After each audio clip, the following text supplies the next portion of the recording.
오늘 아침 전북권 주요 뉴스입니다. 전주 도심공원 내 사유지가 많아 공원으로 유지가 쉽지 않습니다. 전주시가 사들이려면 5천억 원이나 필요합니다. 지방선거 후보자 등록 첫날인 어제 도내에서는 49명이 등록했습니다. 후보 등록은 오늘까지입니다. 2023년 아시안컵 전주 유치가 본격화됐습니다. 전주를 둘러본 실사단은 긍정적인 반응입니다. 전라북도 지역은 오늘 대체로 맑겠고 중국발 황사의 영향으로 미세먼지 농도는 나쁘겠습니다. 여러분 안녕하십니까? 전주 MBC 뉴스투데이입니다. 전주에서만 축구장 1,300개 면적의 공원의 개발 규제가 조만간 풀립니다. 난개발이 불가피하지만 시는 사들일 여력이 없어 고민이 깊습니다. 이경희 기자가 보도합니다. 전주 덕진동의 가련산. LH는 32만 제곱미터의 이 공원을 매입해 70% 공원 시설은 시에 기부 체납하고 30%는 민간 임대 아파트를 짓기로 했습니다. 가련산은 85%가 사유지로 사들이지 않으면 2년 뒤 규제가 풀려 공원 기능이 사라집니다. 장기 밀집행 도시계획 시설의 해소도 물론 있지만 서민들 주거 안정을 위한 공공임대 주택의 확보에 또한 이제 목적이 있는 사업이라고. 이렇게 10년 이상 미집행된 도심 공원만 전주 시내 15곳, 축구장 면적의 1,300배가량인 960만 제곱미터에 이릅니다. 장기간 도시계획 시설로 묶여 피해를 보지 않도록 규제를 푸는 건데 문제는 전주 시내 공원 부지의 67%가 사유지라는 겁니다. 시는 우선 가련산과 천잠, 덕진, 인후공원을 민간개발 특례지구로 정해 LH와 전북개발공사, 민간업체가 사들여 일부 개발하는 방식을 구상 중입니다. 하지만 고도 제한 등으로 수익성이 없어 나서는 업체가 극히 드문 상황입니다. 시는 지방채라도 발행해 일부 매입을 해나가겠다는 입장이지만 공원을 다 사들이려면 5천억 원 이상이 소요됩니다. 전체적인 공원을 다 보존하면 좋겠지만 그 일부 해제될 부분이 어떤 부분이 있는지 또는 보존해야 할 부분이 어떤 부분이 있는지 그걸 지금 조사하는 겁니다. 시는 불가피할 경우 일부는 공공지로 재지정해 개발을 제한할 방침이지만 일몰제 취지에 어긋나 고민이 깊어지고 있습니다. MBC 뉴스 이경입니다. 프로축구 흥행과 20세 이하 월드컵 성공 개최로 인해 축구도시 전주의 명성은 더욱 확고해졌는데요. 이번에는 아시안컵 유치가 한창이어서 축구 팬들을 설레게 하고 있습니다. 강동혁 기자입니다. 지난해 열린 20세 이하 월드컵의 국내 개최 도시 가운데 축구도시 전주는 가장 많은 주목을 받았습니다.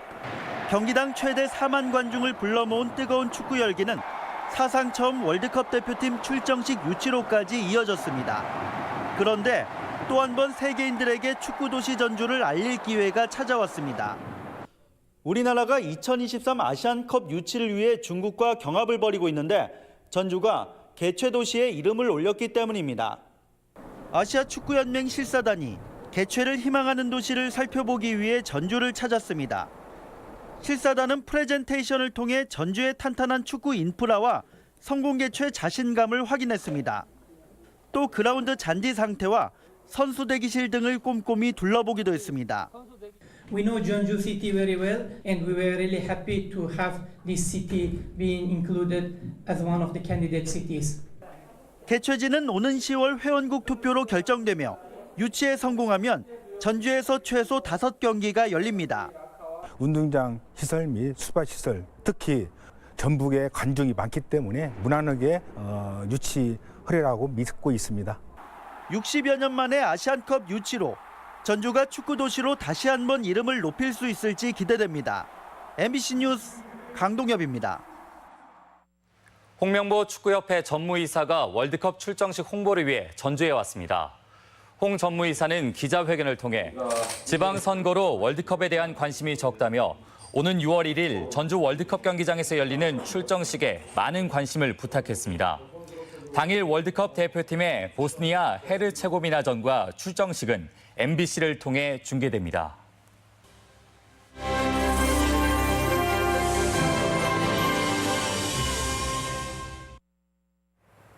지방선거 후보 등록이 어제 시작됐는데요. 첫날부터 신경전이 볼만했습니다.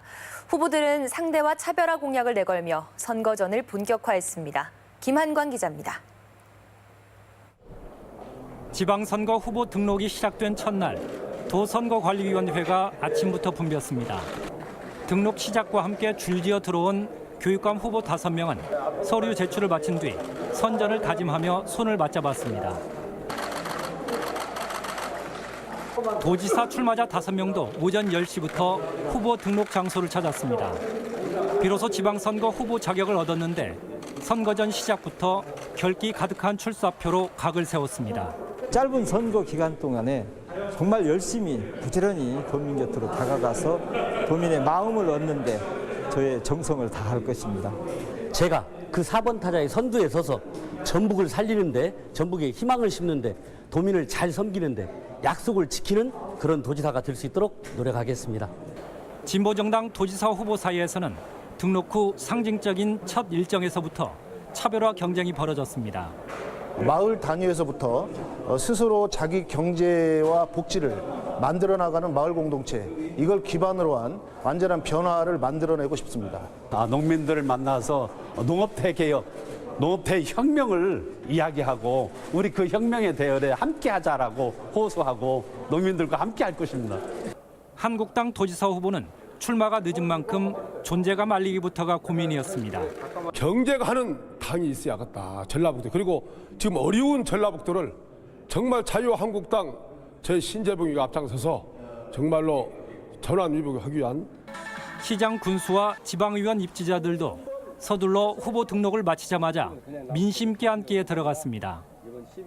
첫날 도내 단체장 등록 후보는 도지사와 도교육감의 각 5명, 시장 군수는 14개 시군의 39명.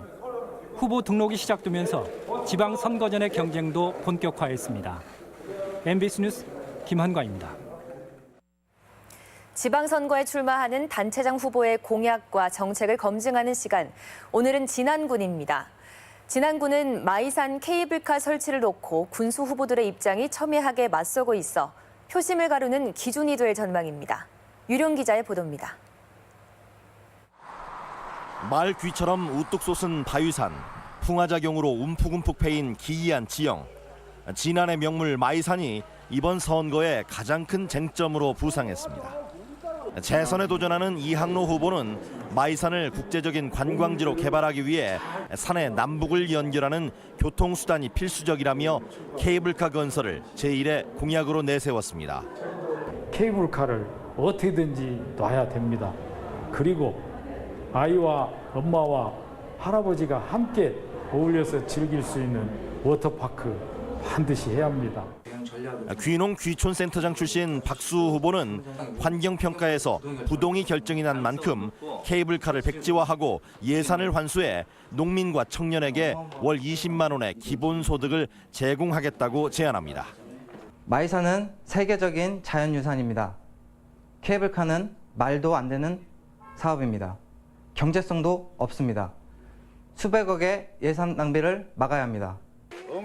도의원을 역임했던 이충국 후보는 한옥마을 같은 슬로우 관광이 대세라며 마이산의 환경을 유지하면서 체류형 관광지로 육성하는 것이 진안 발전에 도움이 된다는 주장입니다. 여유를 가지고 즐길 수 있는 그런 그 산보의 공간을 만든다든지 도복길을 더 이렇게 보완을 한다든지 해서 마이산은 그런 경관과 어울리는 그런 관광 명소로서 키워나가.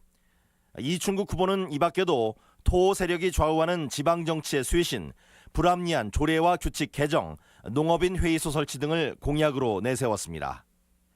박수 후보는 대형 주차장 건립을 통한 진안시장 활성화, 보육시설 인력 지원과 보육교사 처우 개선, 입시 전략연구소 설립을 제안했습니다.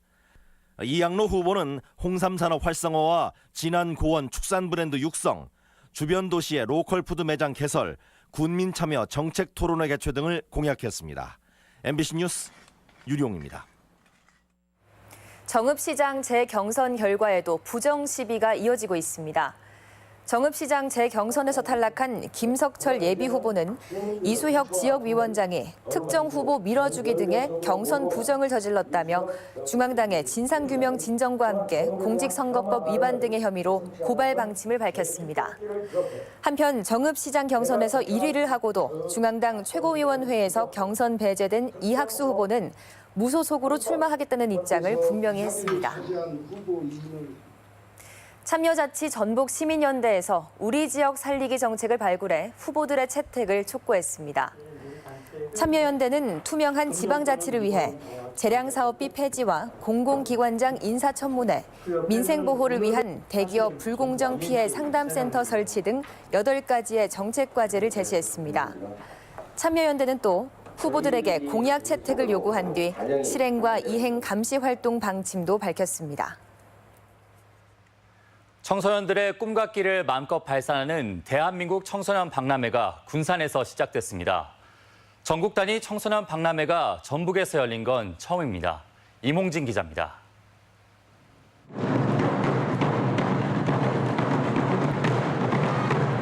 청소년들의 힘찬 모든북 공연이 축제의 성공적인 개최를 기원합니다. 개막식 사회는 청소년 박람회의 의미를 살려 재치와 열정이 넘치는 남녀 고교생들이 맡아 진행합니다. 안녕하세요. 저희는 이번 제14회 청소년 박람회에 참여를 맡게 된 청소년 관련 150여 단체가 참가한 이번 박람회는 전국 청소년과 학부모 등 10만여 명이 찾을 것으로 보입니다. 행사장은 미래, 진로, 행복존 등 5개 주제관에서 모두 170개 체험 부스가 운영됩니다. 여성가족부와 전라북도 군산시가 공동 주최한 이번 행사는 미래 지역 청소년의 성장 가능성을 높이는 데 중점을 뒀습니다. 청소년들이 직접 참여하고 체험하고 즐겁게 배우는 시간이 되도록 특히 사물 인터넷과 가상현실, 증강현실, 드론 등 4차 산업혁명의 핵심 기술을 탐색하고 직접 체험하는 기회가 마련됐습니다. 3D 프린터기도 이제 처음 봐서 신기했고요. 그리고 VR을 체험을 해봤는데 이 밖에도 모의 선거 체험과 토크 콘서트, 멘토 특강, 청소년 어울마당 등 차별화한 볼거리와 이벤트가 이어집니다. 군산시는 행사장 방문객들을 위해 군산과 익산 지역 총 3개 노선에 1일 4회씩 셔틀버스를 운행합니다. 박람회장은 무료로 관람할 수 있으며 청소년의 경우 군산 시내 일부 관람시설에 한해 무료 입장할 수 있습니다. MBC 뉴스 임홍진입니다. 국회 의결정족수 미달로 지방분권 개헌이 끝내 무산됐습니다. 국회는 어제 대통령이 발의한 개헌안을 상정했지만 야당의 출석 거부로 의원 3분의 2 이상인 의결정족수를 채우지 못해 투표 불성립이 선언됐습니다. 지역의 균형 발전과 분권형 국가를 도모할 수 있었던 이번 개헌안은 현 대통령 임기 내에서는 다시 논의되기 어려워졌습니다. 5살짜리 유치원생이 2시간가량 통학버스에 방치됐다가 시민에게 발견됐습니다.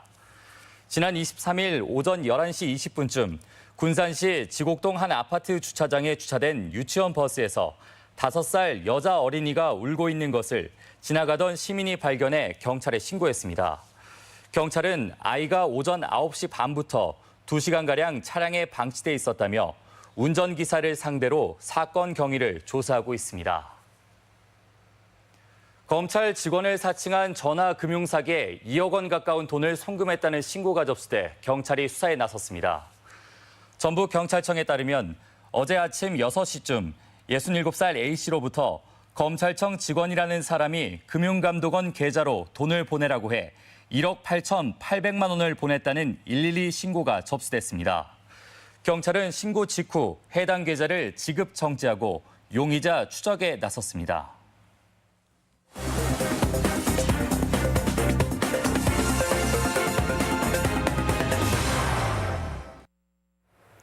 기업의 사회 공헌 활동과 예술인들의 재능 기부, 주민들의 참여로 만들어진 국악축제가 오늘 남원 운봉에서 개막합니다. 지역 소식 한범수 기자입니다. 국악계를 대표하는 명인, 명창, 명물을 한자리에서 만날 수 있는 동편제마을 국악거리 축제가 남원 운봉읍 비전과 전촌마을 일대에서 개최됩니다. 올해 축제는 안숙선 명창의 데뷔 61주년을 맞아 제자들과 함께하는 공연과 젊은 국악인들의 무대 등 다채로운 공연이 오늘부터 사흘간 진행됩니다. 국악을 평소에 접하기 어려우실 텐데요. 저희 축제에 오시면은 소리부터 기악 연주까지 한 자리에서 국악을 편안하게 즐기실 수 있습니다. 순창 발효소스 토굴에서 전통장을 주제로 한 가상현실 체험관이 다음 달 1일 문을 엽니다. 체험관에선 지구를 대체할 배를 찾아 떠난 선발대가 바이러스에 감염되고 순창 고추장에서 추출된 백신을 전달하는 과정을 우주여행으로 체험할 수 있습니다. 발효 소스 토굴의 관광 기능 역할을 한층 높여주면서 전통장에 대해 아이들이 쉽고 재미있게 배울 수 있을 것으로 보고 있습니다. 완주군이 테크노밸리 제2산업단지의 7월 분양 공고를 앞두고 산업박람회 참여와 투자 유치 홍보 활동을 펼치고 있습니다. 지난해 착공한 완주 테크노밸리 제2산단은 산업용지와 아파트, 학교 등이 들어서는 미니 복합타운으로 개발됐는데 기업 130개와 8천여 명의 인구 유입이 기대됩니다. 임실 우남 옥정호 순환도로변 15km 구간에 장미꽃이 만발해 관광객들을 불러 모으고 있습니다. 이 순환도로는 드라이브를 즐기는 관광객들이나 옥정호의 경치를 담으려는 사진 동호인들이 줄을 잇는 곳입니다. MBC 뉴스 한범수입니다. 남원 공공의료대학을 의과대 체제로 설립하자는 요구가 본격화하고 있습니다. 도내 국회의원 10명은 어제 공동성명에서 남원 공공의료대학은 설립 목적에 비춰 의사를 직접 양성하는 의대 체제가 적합하다고 강조했습니다. 의원들은 기획재정부가 폐지 수순의 의전원 체제를 주장하는 것은 탁상 행정일 뿐이라며 설립까지 초당적 협력을 다짐했습니다. 다음은 우리 지역 행사와 문화 소식입니다.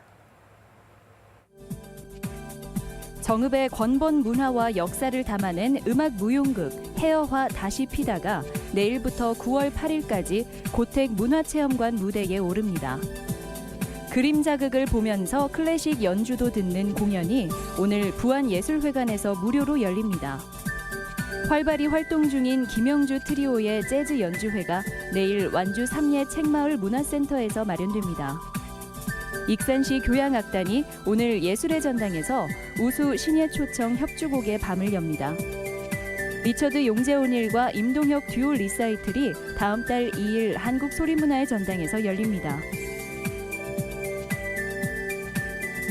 전주 한옥마을의 야간 풍경과 다양한 공연을 함께 즐기는 문화제 야행이 오늘 경기전과 풍남문 일원에서 개최됩니다. 명인 명창을 한자리에서 만날 수 있는 동편제 마을 국악거리 축제가 오늘부터 사흘간 남원 운봉읍 비전과 전촌마을 일대에서 열립니다. 완주문화재단은 오늘과 내일 복합 문화지구 누에 일대에서 문화 다양성 주간 행사를 진행합니다. 제22회 전국 고교생 100일장이 내일 전북대학교 일원에서 열립니다. 제7회 어린이 건수포 달리기 대회가 오늘 전주 건지산 일대에서 열립니다.